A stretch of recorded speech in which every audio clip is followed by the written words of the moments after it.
देखो प्यारे बच्चों, ये हमारी जो क्लास है ये बेसिक वर्ब की एक टाइप से क्लास 2 है। यदि इंट्रोडक्शन वाली क्लास को छोड़ दें, इंट्रोडक्शन को मिला लें तो ये क्लास 3 है। ठीक है। हमने भाग नंबर 2 में, क्लास नंबर 2 में हमने मॉडल्स की चर्चा की थी। हमने आपको बताया था मॉडल्स कौन होते हैं। Can, could, will, would, shall, should, may, might, must, use to, ought to, need not, dare not, had better, had rather, had sooner, would better, would rather, would sooner. और उनके बारे में बहुत सारी बातें आपको बताई गई। ठीक है। अब हम उससे आगे ही पढ़ेंगे भाई। यदि किसी ने भाग नंबर 2 नहीं देख रखा तो उसे भाग नंबर 3 देखने की भी ज़रूरत नहीं है। पार्ट 2 देखिए, फिर पार्ट 3 देखिए। सीक्वेंस में जब तक नहीं चलोगे तब तक चीज़ें नहीं होंगी। ठीक है, ये आपकी दिक्कत है कि आपने देखा है या नहीं। देखिए, आज हमें जो पढ़ना है वो पढ़ना है जो मॉडल्स है। ये काम करता है हेल्पिंग वर्ब का, ये हम आपको पढ़ा चुके हैं। ये केवल हेल्पिंग वर्ब्स का काम करता है। मॉडल्स कभी भी सपोर्टिंग वर्ब का या मेन वर्ब का काम नहीं करता। और ये सपोर्टिंग वर्ब क्या होती है, मेन वर्ब क्या होती है, ये भी हम आपको अच्छे से बता चुके हैं। अब इंग्लिश का एक क्लियर फंडा है, यदि हेल्पिंग वर्ब है तो उसके बाद एक वर्ब जरूर आएगी। अब हो सकता है वो मेन वर्ब हो। यदि हेल्पिंग वर्ब है तो उसके बाद 2 शब्दों में भी वर्ब हो सकती है। तो ऐसे में ये सपोर्टिंग वर्ब कहलाती है और ये मेन वर्ब कहलाती है। ऐसा भी हो सकता है हेल्पिंग वर्ब के बाद 3 शब्दों में वर्ब हो, तो ऐसे में ये दोनों सपोर्टिंग कहलाती हैं और ये आपकी मेन वर्ब कहलाती है। तो मेरे भाई ध्यान से देखना, इंग्लिश में मैंने आपको बताया कि जो पहली वर्ब है वो दूसरी वर्ब को तय करती है। तो क्योंकि मॉडल हेल्पिंग वर्ब होते हैं और हेल्पिंग वर्ब पहली वर्ब होती है, तो इसका मतलब ये होगा कि कई ऐसे मौके आएंगे जब इस पहली वर्ब को दूसरी वर्ब को तय करना पड़ेगा। और जब हेल्पिंग वर्ब मॉडल है तो मॉडल को तय करना पड़ेगा कि यहाँ पर क्या आएगा। तो ध्यान से समझिए, मॉडल्स कहते हैं मॉडल्स कहते हैं कि हमारे बाद आने वाली, ध्यान से सुनिए, हमारे बाद आने वाली पहली वर्ब।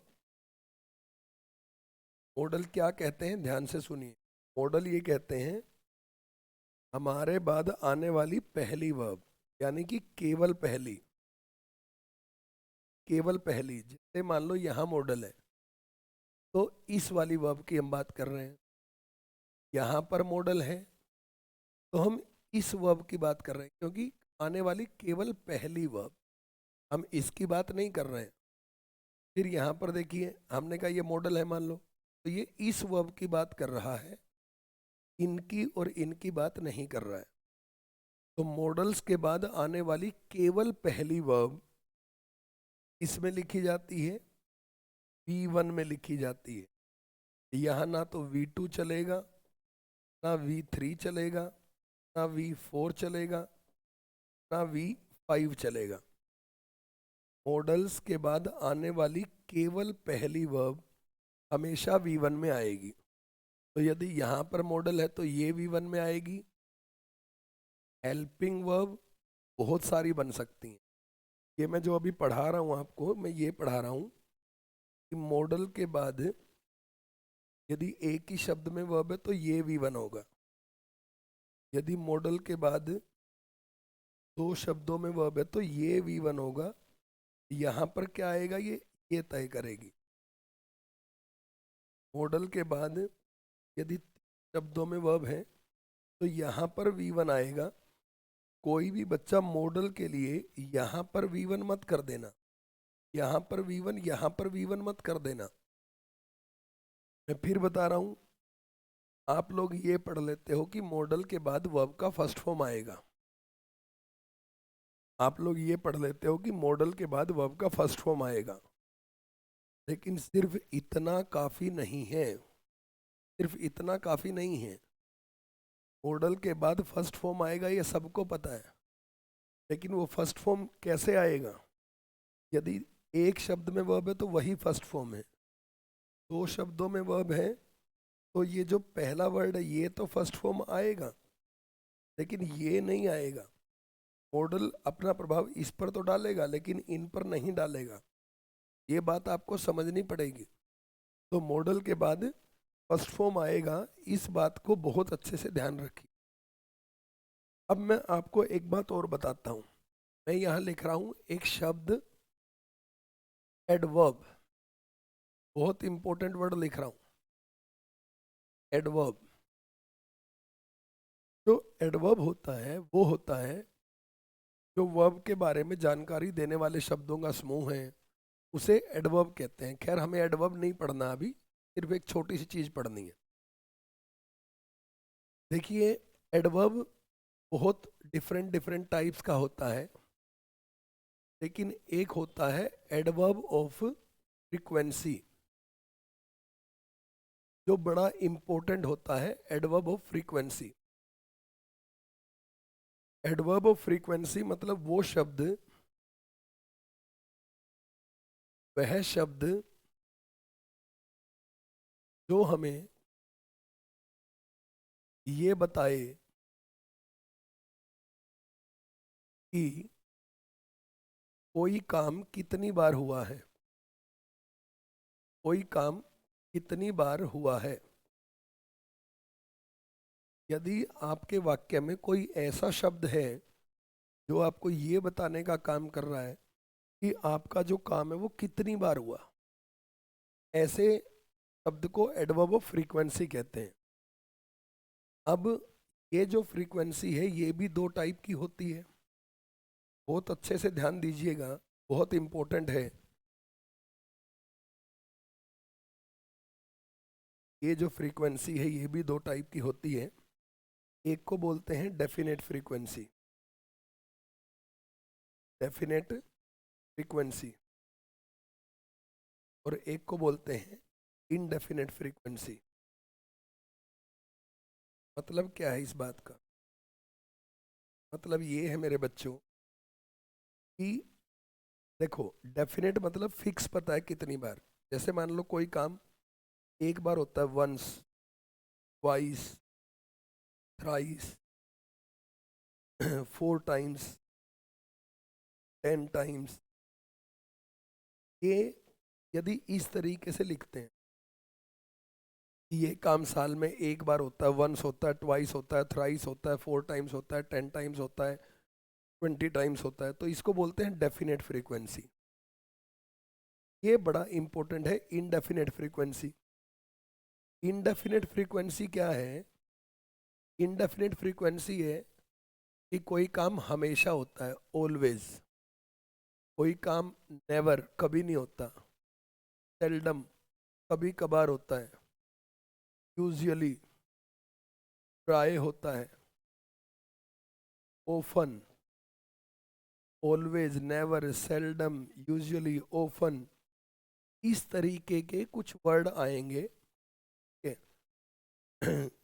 और इसी में एक नोट भी होता है, नोट भी एडवर्ब है। तो इस तरीके के कुछ वर्ड आएंगे आपके सामने। तो मैंने जो एडवर्ब पढ़ाया आपको, एडवर्ब ऑफ फ्रीक्वेंसी, तो उसमें से हमारे काम का अभी सिर्फ क्या है, ध्यान से समझिए। एडवर्ब ऑफ इनडेफिनेट फ्रीक्वेंसी, इसको समझना पड़ेगा, ये बड़ा इंपॉर्टेंट है। क्यों इंपॉर्टेंट है? जो एडवर्ब ऑफ इनडेफिनेट फ्रीक्वेंसी है, इसमें और भी बहुत सारे वर्ड आते हैं, जैसे hardly, scarcely, rarely, rarely, no sooner, ये इस टाइप के बहुत सारे वर्ड आते हैं इसमें। बच्चों ध्यान देना, एडवर्ब ऑफ इंडेफिनिट फ्रीक्वेंसी की वाक्य में जो पोजीशन है कहाँ होती है वो समझिए, कहाँ होती है वो समझिए। एडवर्ब ऑफ इंडेफिनिट फ्रीक्वेंसी की वाक्य में जो पोजीशन है वो ये सब्जेक्ट है।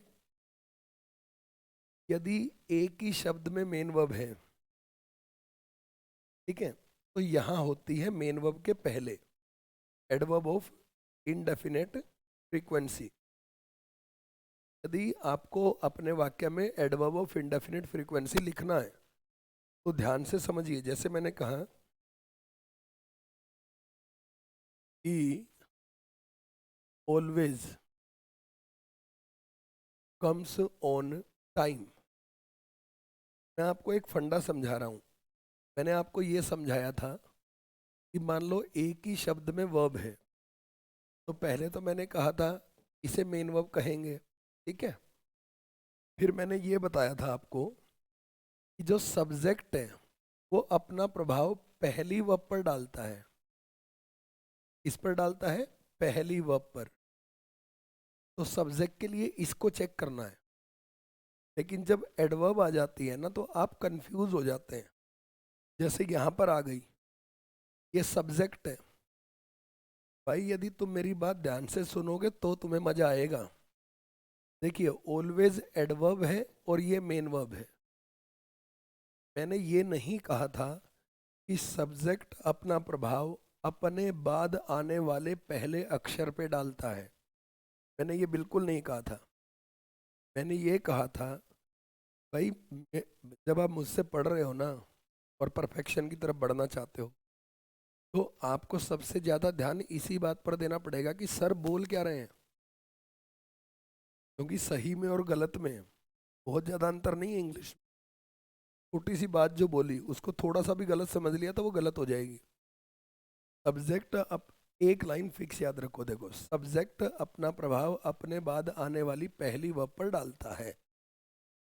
अब इसके बाद आने वाला पहला वर्ड ये तो एडवर्ब है, ये वर्ब है ही नहीं तो डालेगा कैसे। तो ये शी कम्स को प्रभावित करेगा। ये सिंगुलर है तो ये भी सिंगुलर है, ऐसा लगा हुआ है। अब ये बीच में यदि एडवर्ब आए ना तो इसे इग्नोर करना होता है। इसे क्या करना होता है, इग्नोर करना होता है। इसी तरह बच्चों जब दो शब्दों में वर्ब हो, सब्जेक्ट तो पहली हेल्पिंग दूसरी मेन, भाई हमने आपको ये नहीं सिखाया कि सब्जेक्ट अपना प्रभाव अपने बाद आने वाले पहले अक्षर पे डालता है। हमने ये कहा पहली वर्ब कौन है, एक दो, तो ये पहली वर्ब है और ये दूसरी वर्ब है।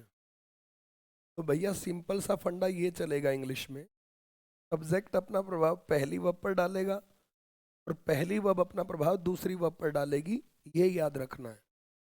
अब मान लेते हैं कि भैया बीच में आ गया adverb, helping verb plus adverb of in definite frequency, क्योंकि और कोई भी एडवर्ब नहीं आ सकता। एडवर्ब ऑफ इनडेफिनेट फ्रीक्वेंसी ये आ गया, और कोई भी नहीं आ सकता, एडवर्ब ऑफ इनडेफिनेट फ्रीक्वेंसी। तो ये है आपका मेन वर्ब, ये है आपका ऑब्जेक्ट। तो अब नियम कैसे चलेंगे, अब नियम ऐसे चलेंगे बच्चा, सब्जेक्ट अपना प्रभाव पहली वर्ब पर डालेगा। परमानेंट ध्यान रखो, सब्जेक्ट अपना प्रभाव पहली पर, पहली अपना प्रभाव दूसरी वर्ब पर डालेगी। बीच में एडवर्ब है तो इसको इग्नोर करके आगे बढ़ना पड़ेगा। ये इसको तय करेगी, ये इसको तय करेगी बच्चा, ये बात ध्यान रखना। तो जब हम ये पढ़ रहे हैं ना कि मॉडल्स अपने बाद वाली वर्ब को V1 में लेंगे, तो ये बात ध्यान रखना बच्चों, यदि मॉडल्स के बीच में यदि ये आ जाए adverb of indefinite frequency, adverb of indefinite frequency, तो बच्चों ध्यान रखना ये इस पर अपना असर नहीं डालेंगे, ये यहाँ पर जो वर्ब है उसको V1 में लिखने का काम करेंगे। तो कहीं पर भी बच्चों मॉडल आ जाए, कहीं पर भी बच्चों मॉडल आ जाए तो मॉडल के बाद एक V1 जरूर आएगी। हो सकता है वो उसके तुरंत बाद लिखी हुई हो सकता है बीच में एडवर्ब दे रखी हो। अब आपको इसी से कुछ क्वेश्चन बताते हैं जो पेपर में आते हैं। देखो बच्चों, पहला क्वेश्चन जो पेपर में आता है वो इस तरीके से आता है। मॉडल के बाद डू या डज में से पूछ लेता है आपसे, या ये पूछ लेता है मॉडल के बाद हैज या हैव में से पूछ लेता है, या पूछ लेता है मॉडल के बाद इज, एम, आर या बी में से पूछ लेता है। ये क्वेश्चन अक्सर आपसे पूछ लेता है। हाँ, ये जरूरी नहीं है कि ऐसे ही पूछे, बीच में क्या दे देता है, बीच में एडवर्ब दे देता है ताकि वो थोड़ी सी दूर हो जाए। आपको पता है वो एडवर्ब क्यों लिखता है? क्योंकि देखिए उसे पता है कि आप ये पढ़ के गए हैं कि मॉडल है, मॉडल के बाद V1 आएगी, तो उसे पता है कि आप चेक कर लोगे।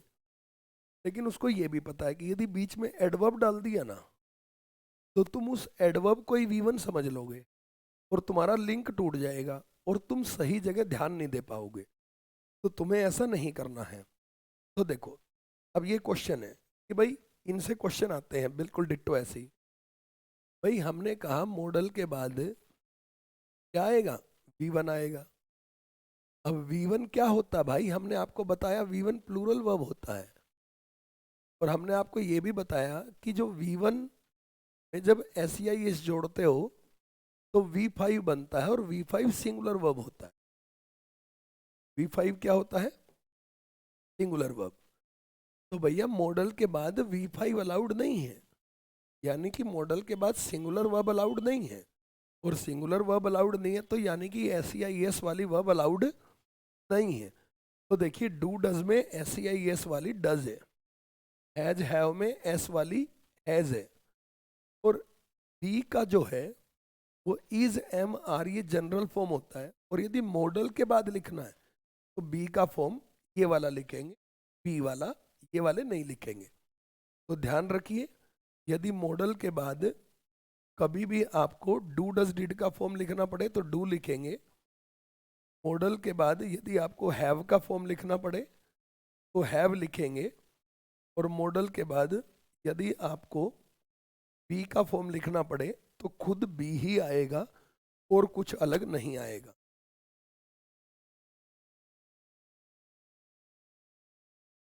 फिर देखिए मॉडल के बाद कुछ क्वेश्चन बड़े प्यारे देगा।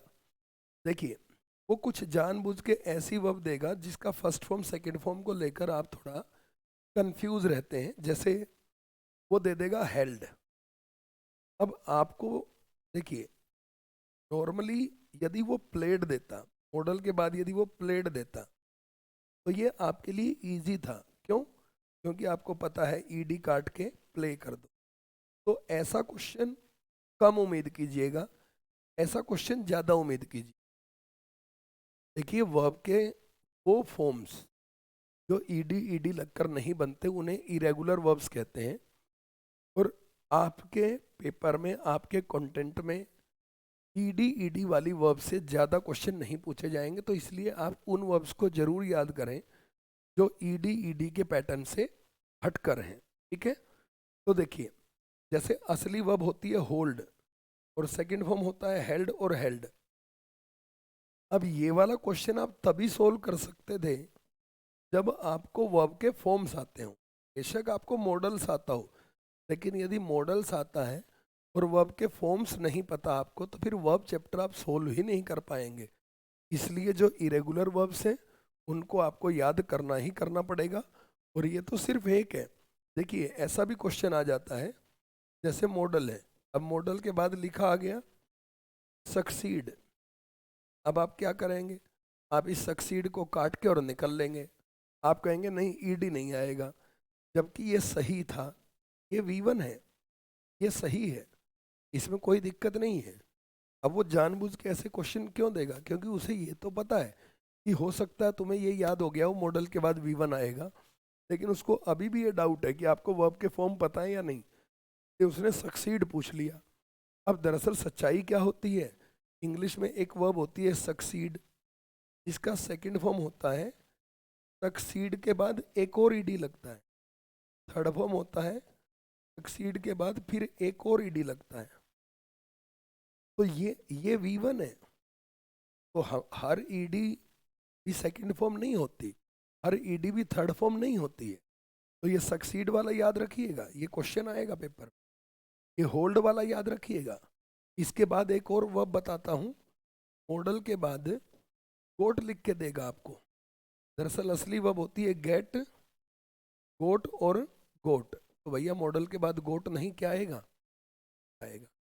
वैसे तो आपको वर्ब सारी ही पढ़नी है, इग्नोर नहीं कर सकते हैं आप उसको, लेकिन आप फिर भी ये do does has have is am are old got और सक्सीड, ये तो कम से कम ध्यान रखें, पढ़नी सारी पढ़े। यदि आप ये सोच रहे हैं कि नहीं वर्ब के फॉर्म्स भी ना पढ़ें और हमारा पेपर निकल जाए, हमें नौकरी मिल जाए, तो ये होने वालों नहीं है। इस बात को आप दिमाग में बैठा लीजिए, नहीं होगा, ये असंभव है, ये पॉसिबल नहीं है। ठीक है जी।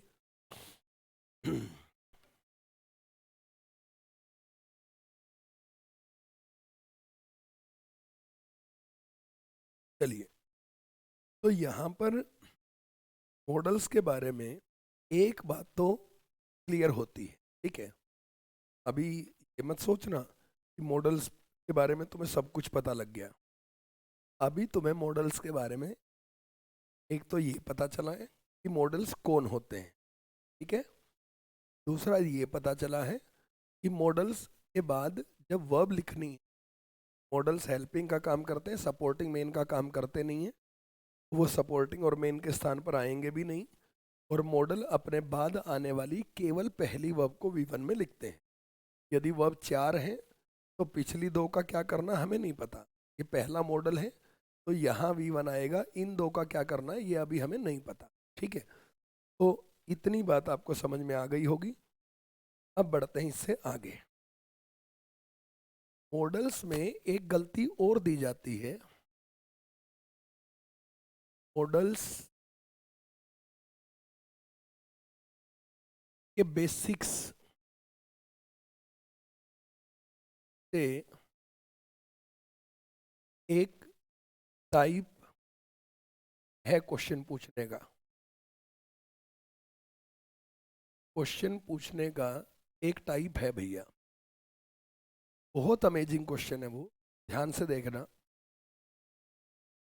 देखिए, आपने अभी क्या पढ़ा, आपका दिमाग वहीं अटका रहता है।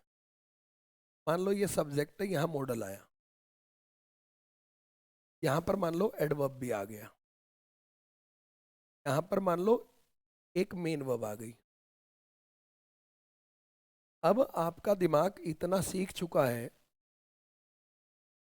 देखिए आप लोग ना थोड़ा सा बदल देता है ना, उसी में आप कंफ्यूज हो जाते हैं। नहीं होना है, नॉलेज पर विश्वास रखो। देखो हमने क्या पढ़ा है, सब्जेक्ट, अब एक तो ये वर्ब है, अब ये तो एडवर्ब है, तो दूसरी ये वर्ब है, दो वर्ब है। तो आपको दिमाग चलाना ही नहीं है, आपको एक ही बात याद रखनी है, सब्जेक्ट अपना प्रभाव पहली वर्ब पे डालेगा। तो ये सब्जेक्ट ने क्या किया, ये सब्जेक्ट ने अपना प्रभाव इस पर डाल दिया। अब पहली वर्ब अपना प्रभाव दूसरी पे डालेगी, तो ये मॉडल है तो ये इस पर डालेगी। तो मॉडल अपने बाद क्या लेता है V1, तो ये मेन वर्ब V1 में आएगी। इतनी बात क्लियर हो गई।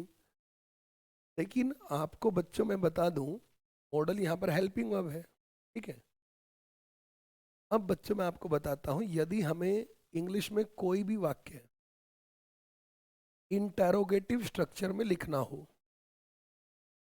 इंटरोगेटिव स्ट्रक्चर में लिखना हो, तो बच्चों इंग्लिश में यदि आपको कभी भी किसी वाक्य को इंटरोगेटिव ढांचे में लिखना है, तो नॉर्मली आपको क्या करना होता है, जैसे ऐसा वाक्य होता है subject plus verb plus object, ये तो है साधारण वाक्य। लेकिन यदि इसे प्रश्नवाचक बनाना है, ये साधारण है ना, ये साधारण है।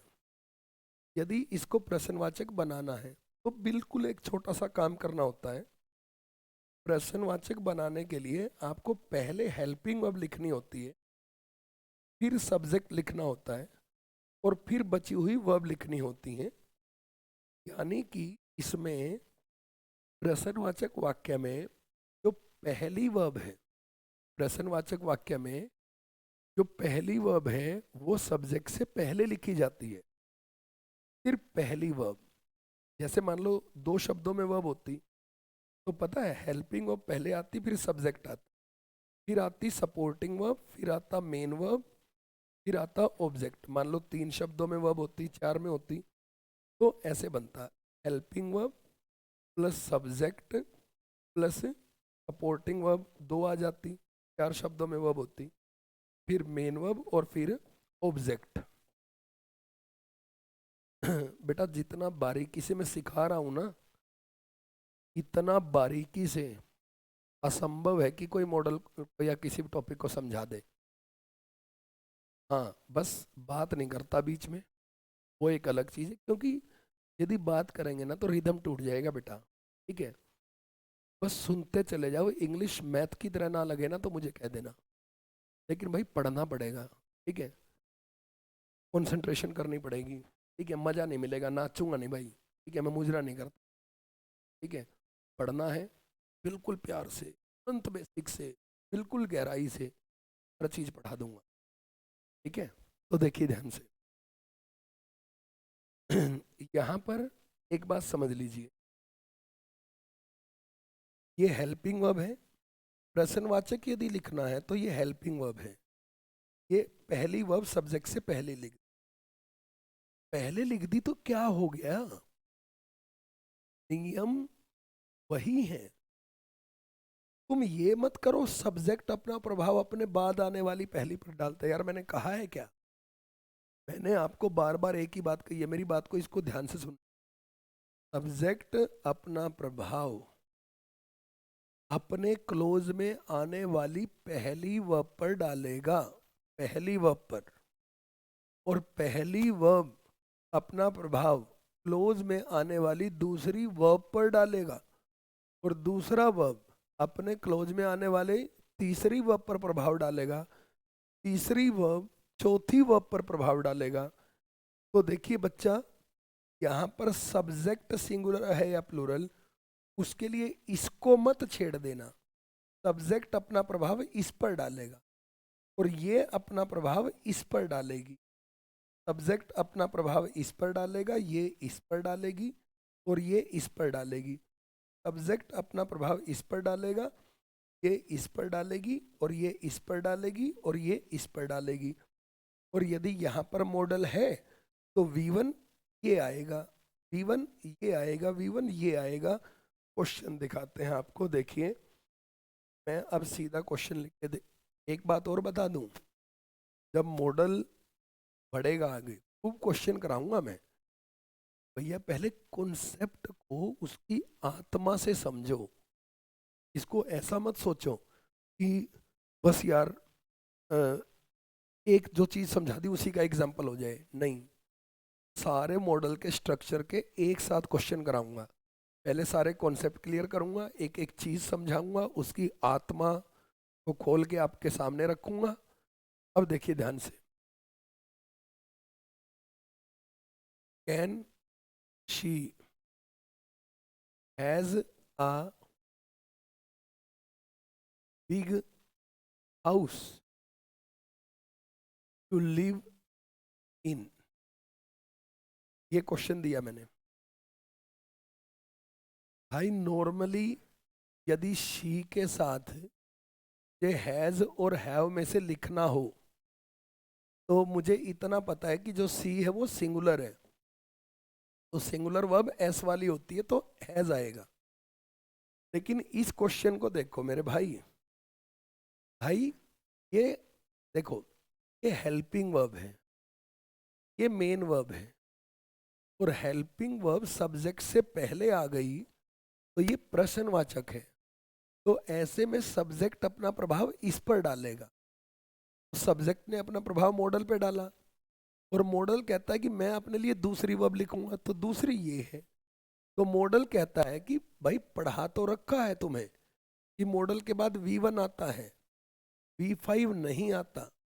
पढ़ा तो रखा भाई तुम्हें, हैज और हैव में से हैव आता है, डू और डज में से डू आता है, तो वो कह तो रहा पढ़ा रखा है, तो हैज काट के हैव करना पड़ेगा। अब आपका दिमाग क्यों भंड होगा, यार शी के लिए हैव कैसे आ गया? भैया शी के लिए हैव है ही नहीं, इसने कहा तुम्हें शी के लिए हैव है। यही तो समझना है कि जो वर्ड जहां लिखा हुआ है उसका रिश्ता उससे पहले वाले वर्ड से ही होगा, ऐसा जरूरी नहीं है। सब्जेक्ट अपने अनुसार अपने क्लोज में आने वाली पहली वर्ब को लेता है। सब्जेक्ट अपने अनुसार अपने क्लोज में आने वाली पहली वर्ब को लेता है। पहली वर्ब दूसरी वर्ब को तय करती है, दूसरी वर्ब तीसरी को, तीसरी वर्ब चौथी को। ये परमानेंट आपको याद रखना पड़ेगा। इसी क्वेश्चन को हम और कॉम्प्लिकेटेड बना सकते हैं। मैंने कहा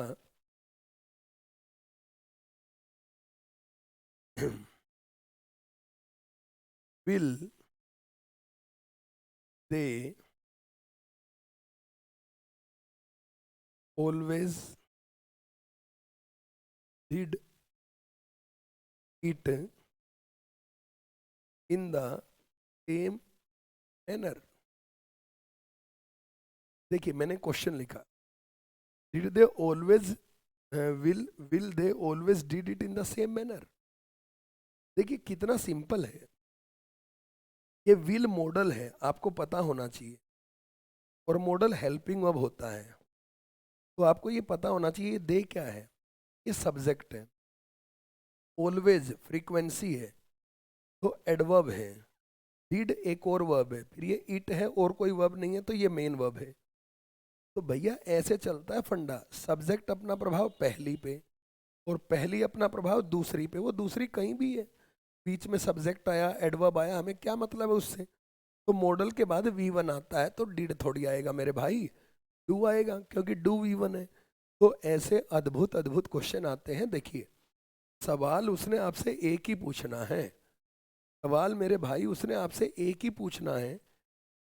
मैं आपसे ये पूछ रहा हूँ कि क्या आपको ये पता है कि नहीं कि मॉडल के बाद V1 आएगा, लेकिन उससे वो ऐसे क्वेश्चन पूछेगा, उससे वो ऐसे क्वेश्चन पूछेगा, तो नॉलेज तो भैया पूरी लेनी पड़ेगी। यदि आपको ये लगता है कि मॉडल के बाद V1 आएगा, इसको याद करके आप सारे क्वेश्चन सोल्व कर सकते हैं मॉडल के बाद V1 वाले, तो आप गलत हैं। उसके लिए आपको इंटरोगेटिव सेंटेंस की नॉलेज होनी चाहिए, उसके लिए आपको एडवर्ब की नॉलेज होनी चाहिए, आपको ये भी पता होना चाहिए कि कहानी क्या है। किसी भी क्लोज में कम से कम एक शब्द में वर्ब आती है, दो में आती है, तीन में आती है या चार में आती है, तो आपको पता होना चाहिए। ये मान लो आपका सब्जेक्ट है, अब मान लो एक शब्द में वर्ब है, एक शब्द में, तो सब्जेक्ट अपना प्रभाव इस पे डालेगा। दो शब्दों में वर्ब है तो सब्जेक्ट अपना प्रभाव इस पे डालेगा, और ये दूसरे नंबर पे क्या लिखना है ये पहले वाली बताएगी।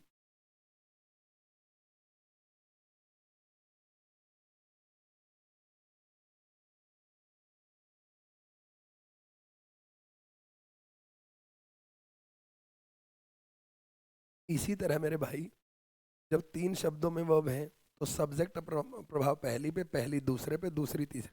तो आपको ये नहीं याद रखना कि पहला शब्द दूसरे पे प्रभाव डालता है, दूसरा शब्द तीसरे पे, ना। सब्जेक्ट अपना प्रभाव पहले नंबर की वर्ब पे डालेगा, पहले नंबर की वर्ब दूसरे नंबर की वर्ब को तय करेगी, दूसरे नंबर की वर्ब तीसरे नंबर की वर्ब को तय करेगी, तीसरे नंबर की वर्ब चौथे नंबर की वर्ब को तय करेगी। और इस बीच यदि इनके बीच कुछ भी आ रहा है तो उसको इग्नोर करके चलना पड़ेगा। क्या आ सकता है बीच में? प्रश्नवाचक वाक्य है तो सब्जेक्ट बीच में आ सकता है, और यदि कोई और स्थिति है तो बीच में एडवर्ब आ सकती। तो ये हुई भाई हमारी मॉडल के बाद V1 आने की कहानी। कितनी मजेदार है, इस बात को समझ के देख लो। ठीक है, तो एक कॉन्सेप्ट ये हो गया आपका कि बीच में एडवर्ब दे दे या प्रश्नवाचक वाक्य दे दे, इस तरीके का क्वेश्चन दे दे, तो घबराना नहीं है, एक एक चीज नॉलेज से करनी है। अब आते हैं इससे अगली बात पे। ठीक है,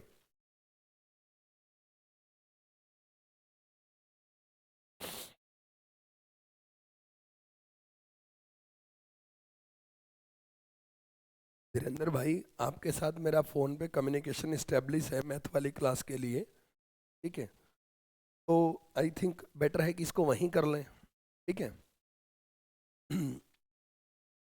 अब यहाँ पर आ जाइए, इससे अगली चीज पे, मॉडल्स की कहानी अभी खत्म नहीं हुई है। मॉडल्स में अब आपको एक और बहुत ही खूबसूरत चीज आपको नजर आएगी। देखिए, ये तो आपको पता है ना, जो मॉडल है वो किसका काम करते हैं? हेल्पिंग वर्ब का। किसका काम करते हैं? हेल्पिंग वर्ब का। और इसके बाद यदि आपकी आती है मेन वर्ब, ध्यान से समझना, तो ये मेन वर्ब हमें लिखनी पड़ती है V1 में, ठीक है। अब एक बात और सुन लो, ये हेल्पिंग वर्ब है, ये मेन वर्ब है, इसके बीच में यहां पर यदि घुस सकता है तो सिर्फ एक ही आइटम है वो, और वो है एडवर्ब। अब एक टाइप का पेपर में क्वेश्चन और आता है, ध्यान से सुनना, और वो क्वेश्चन क्या है यहां पर बहुत अच्छे से समझ लीजिए, ठीक है।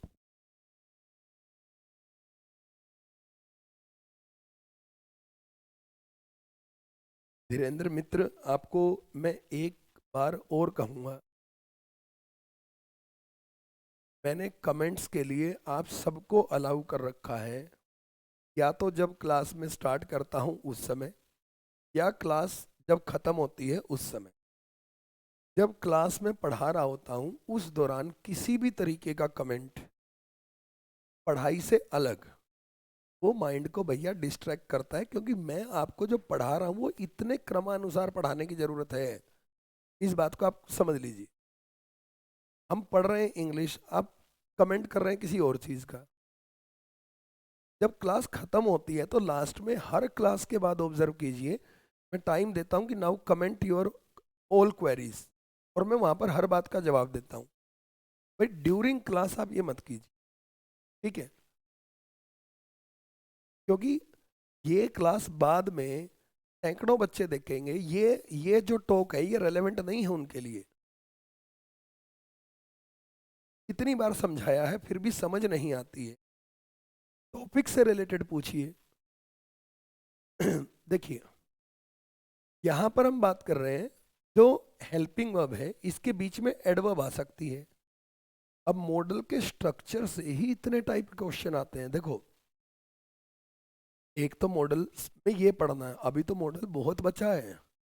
कैन, कुड, विल, वुड कब आते हैं कब नहीं आते वो तो अलग मॉडल है, लेकिन मॉडल के बेसिक इंफ्रास्ट्रक्चर से इतने सारे क्वेश्चन आते हैं कि हमारी मॉडल के स्ट्रक्चर पे सिर्फ मॉडल की पहचान, उसके दाएं बाएं, आगे पीछे, उसके बाद V1 आती है, सिर्फ इसी कहानी पर 2 क्लास हो गई हमारी, ठीक है, दूसरी खत्म होने वाली है, ठीक है। तो देखिए ध्यान से, यहां पर हम बात कर रहे हैं एडवर्ब की, बीच में एडवर्ब आ सकता है, लेकिन आपको पता है एक गलती करके देता है एग्जामिनर, मॉडल के बाद V1 तो आता ही है, वो क्या करता है, वो जानबूझ के बीच में टू लिख के देता है। और बच्चों, टू क्या होती है? प्रेपोजिशन।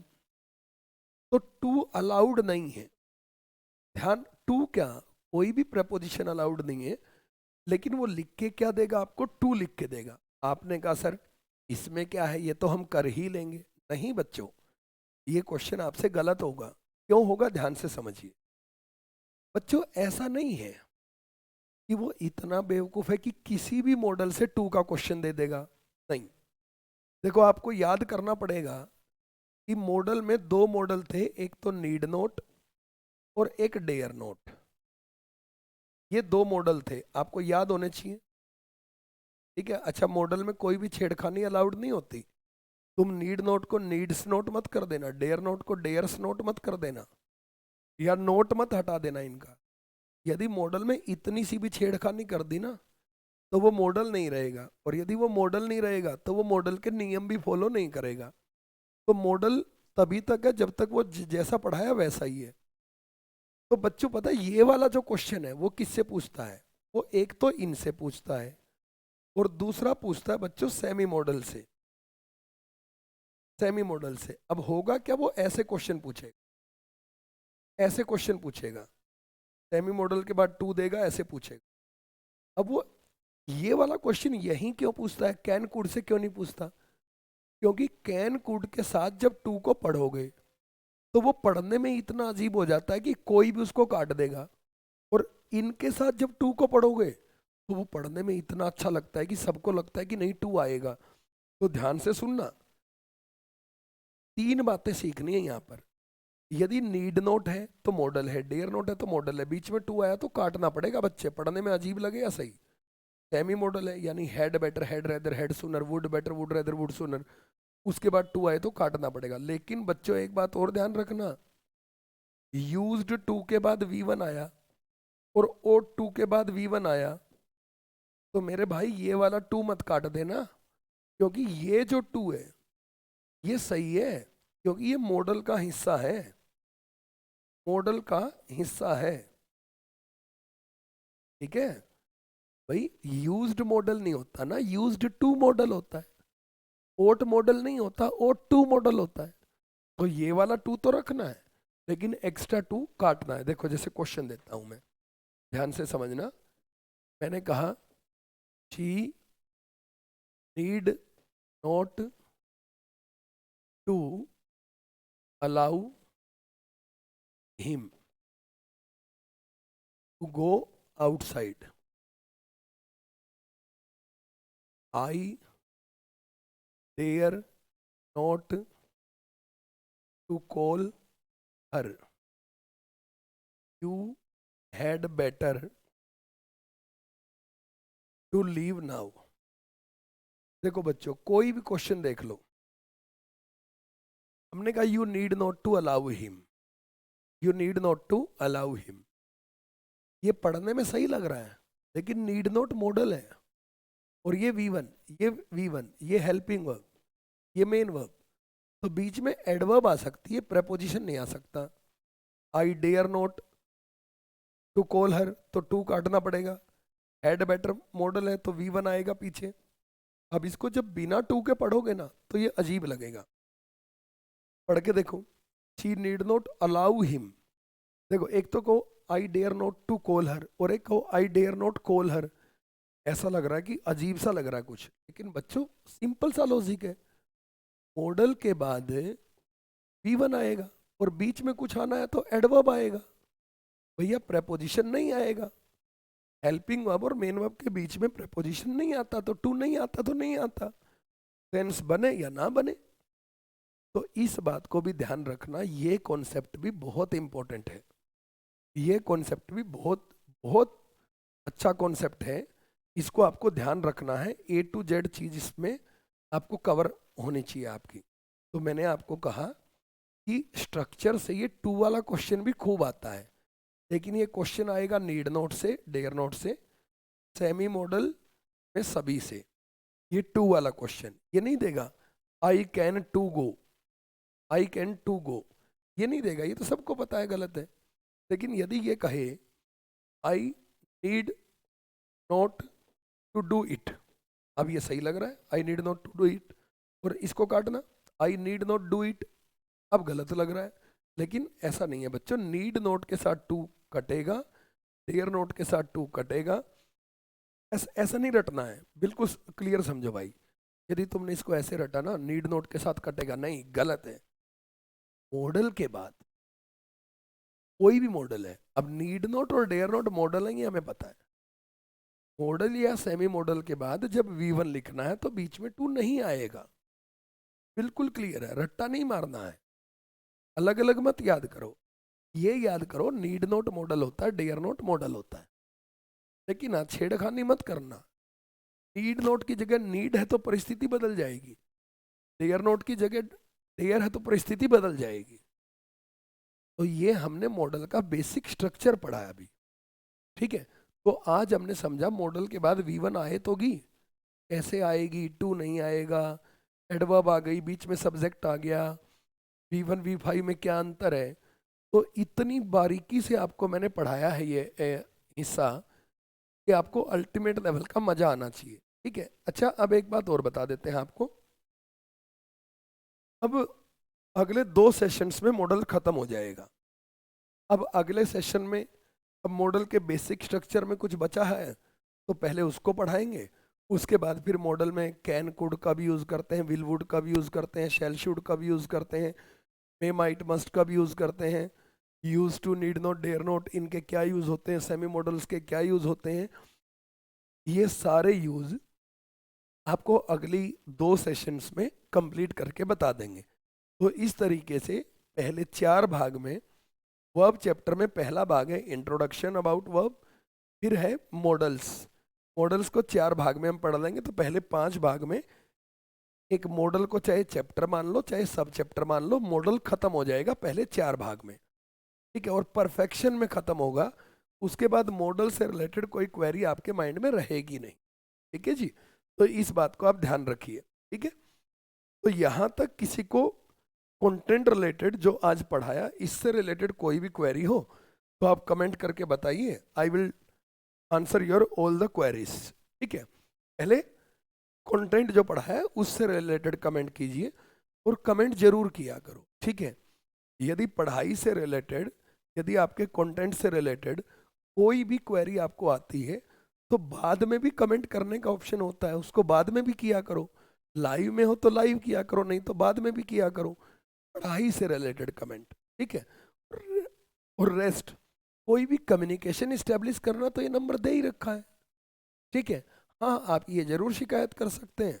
अभी हालिया दिनों में थोड़ा सा मैं कम्युनिकेशन कम कर रहा हूँ, एज यू नो भाई थ्रोट प्रॉब्लम है तो बोलना ही तो नहीं है। अब यदि बात करूँगा तो फिर दिक्कत आएगी, इसलिए थोड़ा सा उससे गैप बना रखा है। बट फिर भी आपकी क्वेरी सोल्व वहाँ पर हो जाएंगी। ठीक है, तो I hope you will get all the desired thing in this सब चैप्टर। ऐसे ही मेहनत करते रहिए, एक से एक बेहतरीन क्लास आपके लिए लाते रहेंगे। थोड़ा सा I will definitely try to be on time at 8 AM in the morning for this class. 8 बजे ये क्लास में लेता ही रहूँगा, ध्यान रखिए इस बात को। बट हाँ भाई, as I have already informed you कि भाई थ्रोट प्रॉब्लम बहुत ज़्यादा चल रहा है। ठीक है, तो यदि थोड़ा बहुत टाइम आगे पीछे होता है तो मैनेज कीजिए। I don't want to say that कि 10 दिन का ऑफ है, 20 दिन का ऑफ है, भाई थ्रोट का ऑपरेशन होना है, ऐसा ये सब कह के अपनी जिम्मेदारियों से मुक्त नहीं होना चाहता। ठीक है, I want to be with you. ठीक है, मुझे रेस्ट लेने की आदत नहीं है, मैं रेस्ट टाइप इंसान नहीं हूँ कि सुस्ती मारो लेटो। ठीक है, तो ध्यान रखिए, आपके लिए कंटेंट इंपॉर्टेंट है जो इस वीडियो में समझाया है। वो कंटेंट आपके जीवन की वैल्यू है, इससे आगे पीछे हमें ये सब चीज़ें मैटर नहीं करती हैं। और definitely 99% I will be on time, but 1% की विंडो तबीयत खराब होने की दिशा में आपको देनी पड़ेगी।